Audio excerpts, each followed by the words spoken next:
अस्सलाम वालेकुम।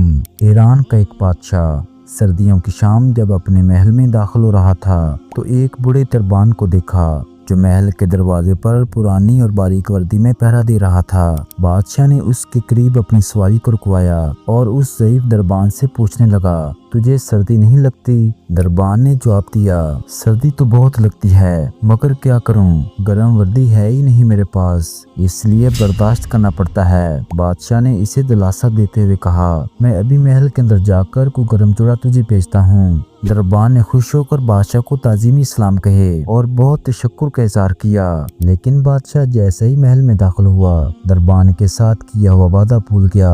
सुबह दरवाजे पर उस बूढ़े दरबान की अकड़ी हुई लाश मिली और करीब ही मिट्टी पर उसकी यखबस्ता उंगलियों से लिखी गई ये तहरीर भी मिली। बादशाह सलामत में कई सालों से सर्दियों में इसी नाजुक वर्दी में दरबानी कर रहा था, मगर कल रात आपके गर्म लिबास के वादे ने मेरी जान निकाल दी। सहारे इंसान को खोखला कर देते हैं, इसी तरह उम्मीदें कमजोर कर देती हैं। अपनी ताकत के बलबूते पर जीना शुरू कीजिए, सहारों की बैसाखियां पहनकर अपनी ताकत आजमाइए। तो उम्मीद करता हूँ आपको हमारी ये छोटी सी काविश पसंद आई होगी। खुश रहें, खुशियाँ बांटते रहें। अल्लाह निगहबान।